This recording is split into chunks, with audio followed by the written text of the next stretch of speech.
Pada perempuan seperti Maya, ADHD seringkali muncul sebagai tipe inattentif, hanya menghilang di dalam pikiran mereka sendiri.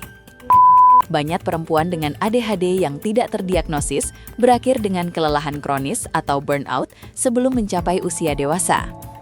Saat pubertas dimulai, lonjakan hormon bisa membuat gejala ADHD yang tadinya tersembunyi menjadi sangat nyata. Pernahkah Anda merasa otak Anda seperti tab browser yang terbuka terlalu banyak, tapi tidak ada yang tahu? Bagi jutaan perempuan, ADHD bukan tentang anak laki-laki yang tidak bisa diam, melainkan tentang badai yang tenang di dalam kepala. Mengapa diagnosa ini sering terlewatkan? Jawabannya ada pada hormon rahasia, estrogen. Selama puluhan tahun, ADHD identik dengan hiperaktivitas fisik. Namun, pada perempuan seperti Maya, ADHD seringkali muncul sebagai tipe inattentif. Mereka tidak mengganggu kelas, mereka hanya menghilang di dalam pikiran mereka sendiri.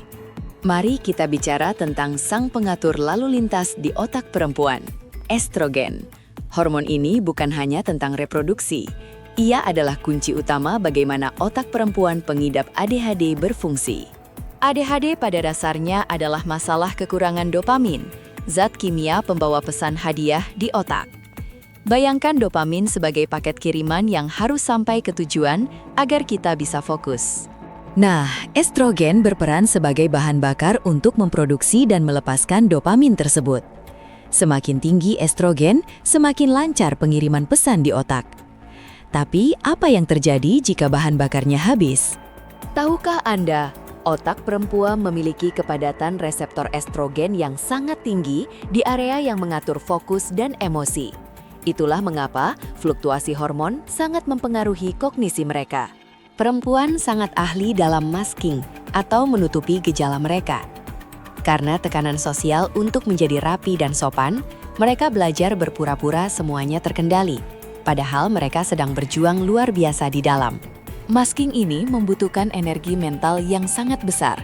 Akibatnya, banyak perempuan dengan ADHD yang tidak terdiagnosis berakhir dengan kelelahan kronis atau burnout sebelum mencapai usia dewasa. Inilah bagian yang jarang dibahas dokter. Siklus menstruasi. Kadar estrogen berubah drastis setiap bulannya. Ketika estrogen turun drastis di minggu sebelum menstruasi, gejala ADHD biasanya meledak. Pada fase luteal, saat estrogen rendah, obat-obatan ADHD seringkali terasa tidak mempan. Fokus hilang, emosi menjadi tidak stabil, dan rasa cemas meningkat tajam. Ini bukan sekedar PMS biasa. Saat pubertas dimulai, lonjakan hormon bisa membuat gejala ADHD yang tadinya tersembunyi menjadi sangat nyata. Sayangnya, ini sering disalahartikan sebagai sekadar drama remaja. Ketika memasuki masa menopause, kadar estrogen menurun secara permanen. Banyak perempuan baru menyadari mereka memiliki ADHD di usia 50-an karena otak mereka tidak lagi memiliki dukungan hormon untuk mengompensasi gejala tersebut. Karena gejalanya berbeda, banyak perempuan didiagnosa menderita gangguan kecemasan atau depresi. Padahal, kecemasan itu muncul karena mereka terus-menerus berjuang melawan otak ADHD yang tidak terobati. Sejarah medis ADHD didasarkan pada penelitian terhadap anak laki-laki di tahun 1970-an. Standar diagnosanya seringkali tidak relevan untuk pengalaman hidup perempuan. ADHD pada perempuan seperti gunung es. Apa yang dilihat orang lain hanya permukaannya saja, sementara perjuangan sebenarnya tersembunyi jauh di bawah permukaan air. Lalu, apa solusinya? Selain pengobatan medis, asupan protein tinggi sangat penting, karena protein adalah bahan baku dopamin. Memahami siklus hormon juga membantu perempuan merencanakan tugas berat saat estrogen sedang tinggi. Mengetahui bahwa otak Anda bekerja secara berbeda karena alasan biologis, bukan karena malas atau tidak kompeten, adalah langkah awal penyembuhan yang luar biasa. Ketika dikelola dengan benar, otak ADHD perempuan adalah mesin kreativitas dan empati yang luar biasa.